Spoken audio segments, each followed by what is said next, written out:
Olá, tudo bem? Uma das dúvidas que as pessoas têm é acerca do pecado. Que é pecado? De onde se originou o pecado? Quais as consequências do pecado? Pecado nos tira da presença de Deus, etc. e tal. Queria começar fazendo a leitura do texto, onde surge essa figura na nossa história, a figura do pecado, e ao longo da leitura a gente vai conversando um pouquinho sobre isso. E talvez você comece a entender muitas de suas reações com relação à fé, com relação à vida com Deus. Por que que você está muito bem, do nada você se distancia? Por que você sente um afastamento em relação a Deus? Será que existe essa coisa do primeiro amor? Enfim, vamos ler? Gênesis capítulo 3, eu vou lendo e ao mesmo tempo vamos conversando. Mas a serpente, mais sagaz que todos os animais selváticos que o Senhor Deus tinha feito, disse à mulher, no caso a varoa. Você lembra da história? Criação do homem, criação da mulher, Deus criou o homem da terra, fez o homem dormir, de uma de suas costelas fez a mulher. Está acompanhando? É assim que Deus disse: não comereis de toda a árvore do jardim? Isso a serpente falando para a mulher. Respondeu-lhe a mulher: do fruto das árvores do jardim podemos comer, mas do fruto da árvore que está no meio do jardim, disse Deus: dele não comereis, nem tocareis nele, para que não morrais. Primeira característica do pecado é que o pecado sempre é uma deturpação do que Deus afirmou. Olha o que a serpente diz. A serpente já começa fazendo uma pergunta. Deus disse que vocês não deveriam comer nem nada das árvores, não é isso? Aí a mulher dá trela para a serpente e responde: não, Deus não falou que não era para comer nada de nenhuma árvore. Falou que nós poderíamos comer de todas, menos desta. Primeira característica do pecado é isso. É uma deturpação do que Deus falou. Ato contínuo, a serpente disse à mulher: é certo que não morrereis, porque Deus sabe que no dia em que dele comerdes, se vos abrirão os olhos, e como Deus sereis conhecedores do bem e do mal. Segunda característica do pecado, não é apenas a deturpação do que Deus fala, mas também sabe o que é? É uma afirmativa nova em cima do que Deus falou, fazendo com aquilo que Deus falou se torne falso em relação a essa nova. Olha só o que Deus disse: vocês podem comer de tudo, menos o fruto desta árvore do conhecimento. Se vocês comerem, vocês morrerão. Vocês vão conhecer o bem e o mal e vocês vão morrer. Aí vem a serpente, sabe o que ela diz? Vocês não vão morrer. E ainda diz: é que ele sabe que no dia que vocês comerem, vão abrir os olhos e, como Deus, serão conhecedores do bem e do mal. Aqui é o resumo do que é o pecado. Sabe por que nós pecamos? Porque nós queremos a plena convicção de administrar em nós o que é certo e o que é errado. Não importa se o pai disse, não importa se a mãe disse, não importa se o pastor diz, se a igreja diz, não importa se a família diz, não importa se o professor diz, nada disso importa. O que importa é que nós, eu, você, queremos administrar o que vem na nossa vida e determinar se nós faremos ou não faremos. Nós queremos ser os profundos conhecedores do bem e do mal, de acordo com o nosso pensamento. E a serpente ainda diz: sereis conhecedores do bem e do mal, e sereis como Deus. Pecado é isso, é querer administrar o próprio conceito de bem e mal, e ao mesmo tempo sentir-se Deus. O indivíduo, quando peca, ele se sente o máximo, ele está por cima de tudo e de todos, ele quebra tabus, ele estabelece novos conceitos, ele elimina antigos ícones. Quem que ele é? Ele quer ser como Deus. Essa é a origem do pecado. é querer conhecer bem e mal e ser como Deus. Vendo a mulher que a árvore era boa para se comer, agradável aos olhos e árvore desejável para dar entendimento, tomou-lhe do fruto e comeu, e deu também ao marido, e ele comeu. Pecado é isso. Pecado tem uma aparência saborosa. O indivíduo olha algo que lhe apetece no sentido de querer pecar, é contra o que Deus falou. Deus disse que não é bom, Deus disse que é mal, Deus diz: confia em mim, eu sou teu pai, eu sou Deus, isso não é bom para você. Mas o indivíduo olha e diz: não, isso é muito bom, olha, o gosto deve ser impressionante, que coisa mais bonita. Ora, não apenas a árvore parecia boa para se comer, mas também era agradável aos olhos.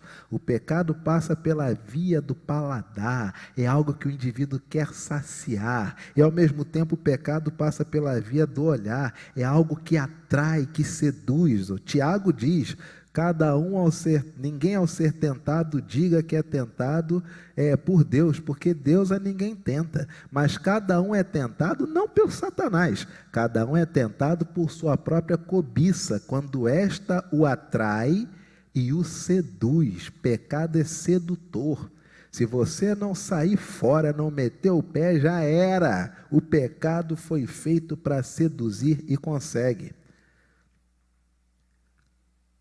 Olha aqui, vendo a mulher que a árvore era boa para se comer, agradável aos olhos e árvore desejável para dar entendimento, tomou-lhe do fruto e comeu, e deu também ao marido e ele comeu. Minha querida amiga, minha irmã, você acha que teu marido é um pouco roda presa? Você acha que ele é muito quieto, ele é muito calado, ele deveria tomar a iniciativa mais vezes, falar mais, ser mais aberto, abrir um pouco mais o que ele acha?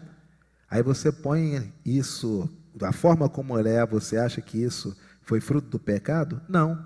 O texto está aqui, ó. Adão está ali o tempo todo, vendo a coisa acontecer. E o que ele faz? Silencia-se. Tem um livro, O Silêncio de Adão, de Larry Crabb. Vale a pena a leitura. Abriram-se então os olhos de ambos, e percebendo que estavam nus, coseram folhas de figueira e fizeram também o quê? Cintas para si.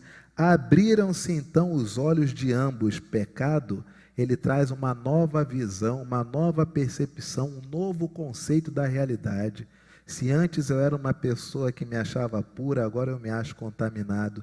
Se antes eu era um indivíduo que me achava uma pessoa boba, agora eu me acho muito esperto. Se antes eu era uma pessoa que me achava uma ovelhinha, agora eu me acho um pitbull, com toda a disposição. Olha o que o pecado faz. Abriram-se então os olhos de ambos, uma nova percepção da existência, e percebendo que estavam nus. Olha isso. Coseram folhas de figueira e fizeram cintas para si. É a ocultação da natureza e o início da vaidade. O indivíduo procura ocultar as suas próprias formas. É o início da ocultação da própria natureza. Não pode saber que eu sou baixo, não pode saber que eu sou alto, não pode saber que eu sou gordo, não pode saber que eu sou magro, não pode saber que eu sou assim, que eu sou assado. A ocultação da nudez como início da ocultação da própria natureza. E fazendo folhas de figueiras é o início também, sabe do quê? O início da vaidade, ocultando quem se é e ao mesmo tempo querendo mostrar algo que não faz parte de si. Consequências do pecado. Quando ouviram a voz do Senhor Deus, que andava no jardim pela viração do dia, esconderam-se da presença do Senhor Deus, o homem e sua mulher, por entre as árvores do jardim. Essa cena tinha tudo para ser maravilhosa. Essa é uma das coisas que eu sonho. Ter essa percepção de Deus passar. Imagina um mundo, um paraíso, onde toda tardezinha Deus aparecia pessoalmente para conversar, para ter comunhão.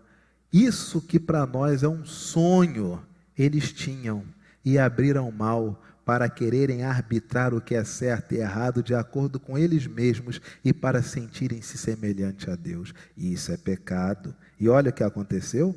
Quando ouviram a voz do Senhor, que andava no jardim pela viração do dia, esconderam-se da presença do Senhor Deus, o homem e sua mulher, por entre as árvores do jardim. Deus criou essas árvores para eles, e eles agora se escondem do Deus que os criou e criou as árvores, utilizando estas árvores. Pecado é isso. O que Deus cria para o nosso bem, nós começamos a utilizar como forma de nos escondermos. Sabia que tem pessoas que se escondem de Deus, até mesmo na igreja? Se escondem de Deus na Bíblia? Se escondem de Deus através de alguma bênção que Deus lhes deu? Acontece. Utilizam aquilo que foi feito como bênção do próprio Deus e utilizam-se da criação de Deus para esconder-se desse Deus. Essa é uma das consequências do pecado. E chamou o Senhor Deus ao homem e lhe perguntou: onde estás? Sabe o que o homem respondeu? Ouvi a tua voz no jardim, e porque estava nu, tive medo e me escondi. Ouvi a tua voz no jardim, e porque tinha consciência da minha fragilidade, estava nu, e tinha consciência da minha mortalidade, tive medo. E porque tinha consciência de que errei, de que pequei, me escondi. Consciência da fragilidade, consciência da própria mortalidade e consciência de que fez algo que não era possível fazer, que não era permitido fazer. Perguntou-lhe Deus: que te fez saber que estava nu? Comeste da árvore de que te ordenei que não comesses? Aí vira a Vila do Chaves. Então disse o homem: a mulher que me deste por esposa, ela me deu da árvore e eu comi. Conhece? Ou você é assim? Pessoas que se utilizam daquilo que Deus lhes deu para poder botar a culpa no próprio Deus. Ah, Senhor, a nossa vida estava tão bem, só eu e o Senhor, mas aí o Senhor quis ajeitar a minha vida, o Senhor criou a mulher. Aí sabe o que aconteceu? O próprio ser que o Senhor criou, achando que ia ser para o meu bem, para o bem dela, esse ser traiu nós dois. A mulher que o Senhor criou, ela me deu e eu comi. Está vendo aí? Conhece gente assim? Ou você é assim? Que pecado, hein? Aqui, ó. Aí vem outro passo. Disse o Senhor Deus à mulher: que é isto que fizeste? Respondeu a mulher: a serpente me enganou e eu comi. Em outras palavras, estava tudo tão bem, mas se o Senhor não tivesse criado esses bichinhos, continuaria tudo bem. Mas o Senhor criou, aí ó, a serpente, criação sua. Então o Senhor Deus disse à serpente: visto que isto fizeste, malditas és entre todos os animais domésticos e o és entre todos os animais selváticos. Rastejarás sobre o teu ventre e comerás pó todos os dias da tua vida. Porém, inimizade entre ti e a mulher, entre a tua descendência e o seu descendente. Este te ferirá a cabeça e tu lhe ferirás o calcanhar. Aqui nós temos o chamado proto-evangelho. Quando Deus olha para a mulher e diz: porém, inimizade entre a tua descendência, a mulher, e o descendente da serpente. Este lhe ferirás a cabeça e tu lhe ferirás o calcanhar. A primeira evidência, a primeira fala que indica que a descendência da mulher viria e esmagaria a cabeça daquele ser que trouxe o engano, que foi instrumento para apresentar o pecado ao homem e à mulher. Isso só faz sentido olhando Jesus, tendo Jesus como referência. A vida é assim. Você pega Jesus e o Antigo Testamento, ele faz sentido quando nós enxergamos ele a partir de Jesus. Porque ele mesmo diz: eu não vim revogar nada do Antigo Testamento. Pelo contrário, o Antigo Testamento todo ali apontava para mim. Logo, eu sou o cumprimento do Antigo Testamento. Eu não vim revogar a lei. A lei se cumpre em mim. A lei tinha a minha chegada como ponto de partida e ponto de chegada. O objetivo da lei era apresentar-me. Cheguei. É isso que Jesus diz. Ora, e para a mulher Deus disse: multiplicarei sobremodo os sofrimentos da tua gravidez. Em meio de dores darás à luz filhos. O teu desejo será para o teu marido e ele te governará. Poxa, A mulher sempre partida rápida, podendo resolver tudo, pensando mil coisas ao mesmo tempo. Agora ela necessita compartilhar anseios, vontades com o homem, e os dois têm que chegar a um consenso. Olha só. E Adão disse: visto que atendeste à voz de tua mulher e comeste da árvore que eu te ordenara não comesses, maldita é a terra por tua causa. Em fadiga obterás dela o sustento durante os dias da tua vida. Ela produzirá também cardos e abrolhos, e tu comerás a erva do campo. Do suor do rosto comerás o teu pão, até que tornes a terra, pois dela foste formado, porque tu és pó, e ao pó tornarás. Sabe o que Deus diz? Adão, eu falei que não era para comer. Você o comeu porque você ouviu, mas o que eu tinha era com você. Porque você errou, você vai ter um castigo. Qual é o castigo? A terra que eu dei para você tomar conta e dar nome, você agora terá que trabalhar nela. E você tirará o seu sustento desta terra. Em outras palavras, você nasceu, foi criado para ser um espectador da minha criação. Agora a criação deverá te sustentar. A palavra do Senhor ainda diz: e deu o homem o nome de Eva, a sua mulher, por ser a mãe de todos os seres humanos. Fez o Senhor Deus vestimenta de peles para Adão e sua mulher, e os vestiu. Outro indício da vinda de Jesus. O que esconde a nudez do ser humano é o sacrifício. Algo precisa pagar o preço para que haja redenção, para que a vergonha, a nudez suma, a consciência da fragilidade seja suprimida em relação a Deus. E aqui você vê que algum animal morreu e a pele foi aproveitada para fazer roupas para homem e mulher. Então disse o Senhor Deus: eis o que o homem se tornou como um de nós, conhecedor do bem e do mal. Assim que não estenda a mão e tome também da árvore da vida, e coma e viva eternamente. O Senhor Deus por isso o lançou fora do jardim do Éden, a fim de lavrar a terra de que fora tomado. O homem estava naquele paraíso, um jardim que ficava em Éden.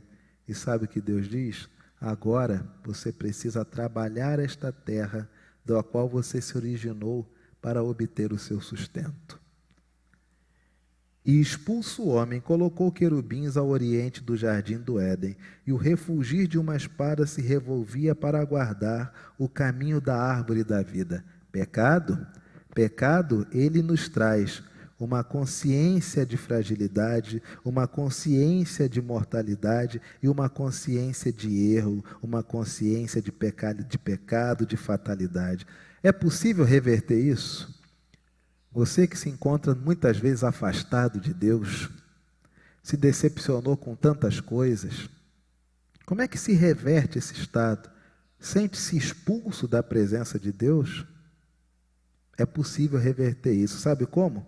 Abra a sua Bíblia no Evangelho de Lucas. Abriu aí? Abra a sua Bíblia no Evangelho de Lucas, capítulo de número 4.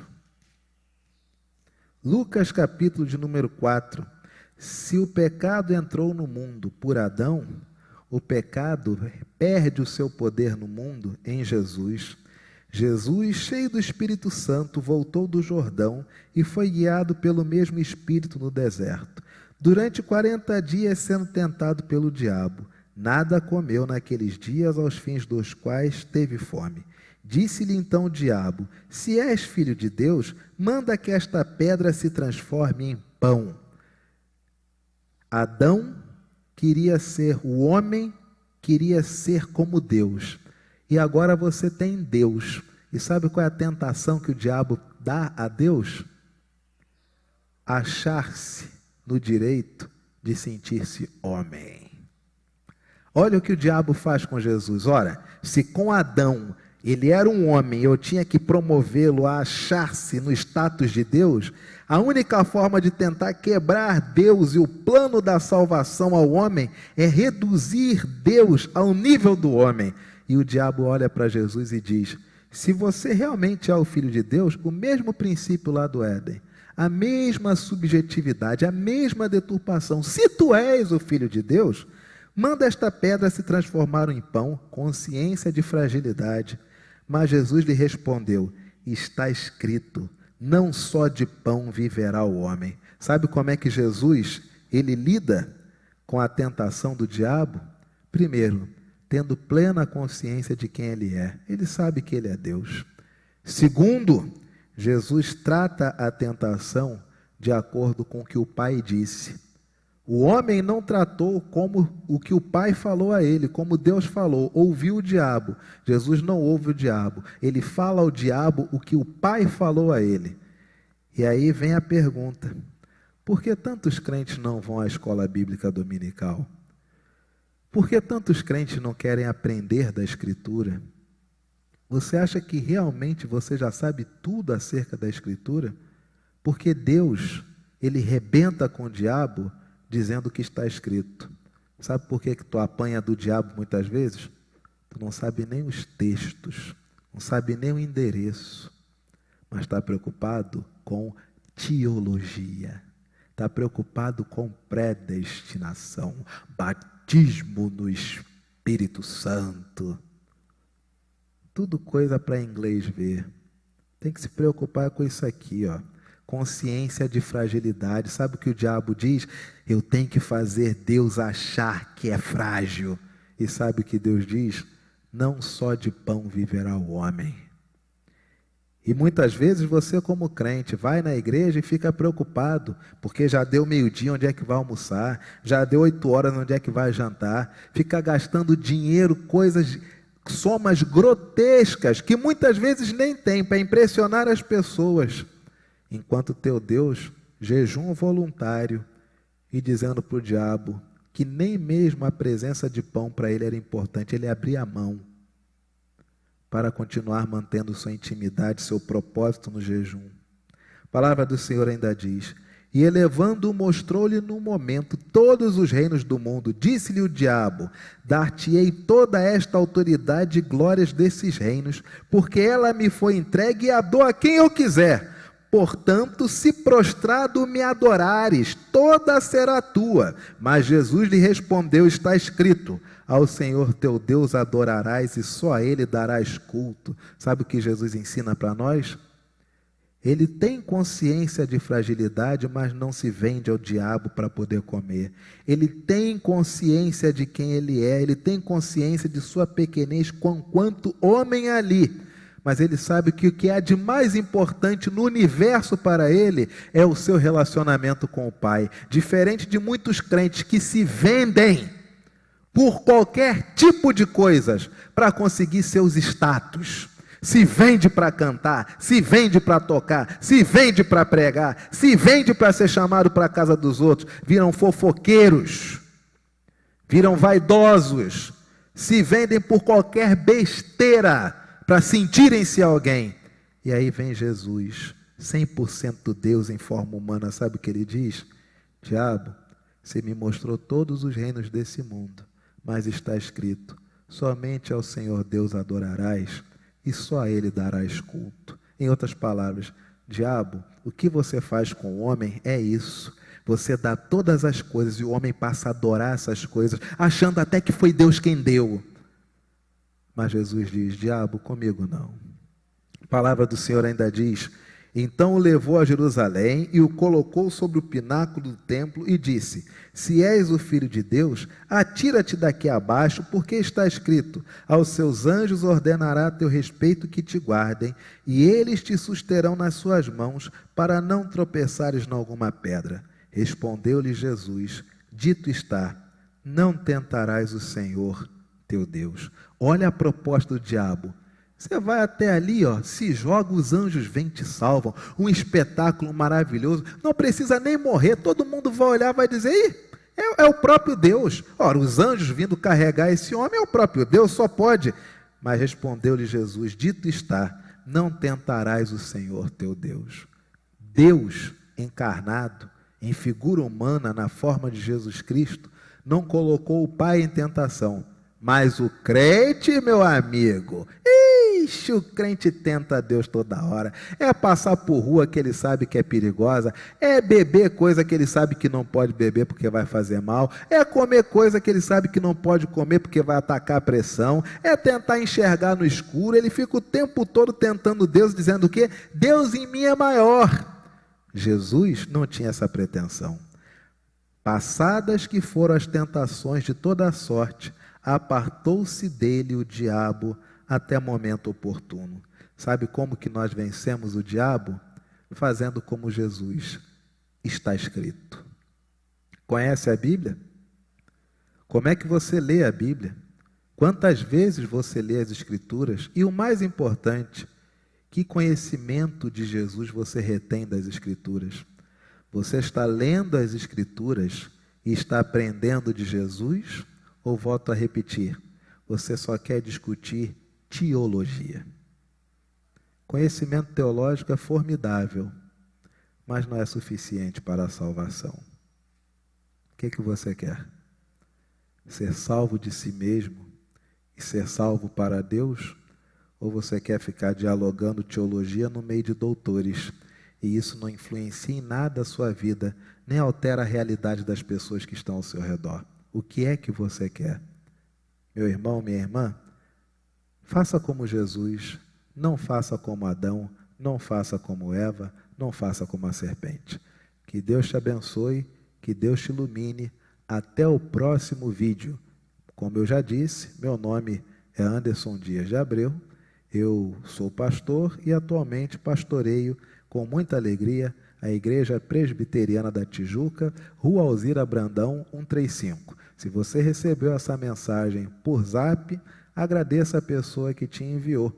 Nós temos essa mensagem também em um canal do YouTube, só digitar lá no YouTube Anderson Abreu, aí você vai ver assim um negão careca lá. Tem um outro cara careca também chamado Anderson Abreu. Tem outro, como é que é? Tem um outro afrodescendente calvo. Não sei se ele é um afrodescendente calvinista, mas eu sei que tem um outro Anderson Abreu afrodescendente calvo. Aí você vai vendo lá, você bateu lá o olho, percebeu, deu play, ouviu a voz, se a voz for parecida comigo, deve ser eu. Está lá no YouTube, Anderson Abreu. No Facebook, você pode entrar no Face da Igreja Presbiteriana da Tijuca. Só digitar lá, Igreja Presbiteriana da Tijuca, e tem lá também. Tem vídeos não apenas das pregações, mas tem vídeo de uma coisa linda, maravilhosa. Sabe do quê? Tem vídeos da própria Igreja Presbiteriana da Tijuca.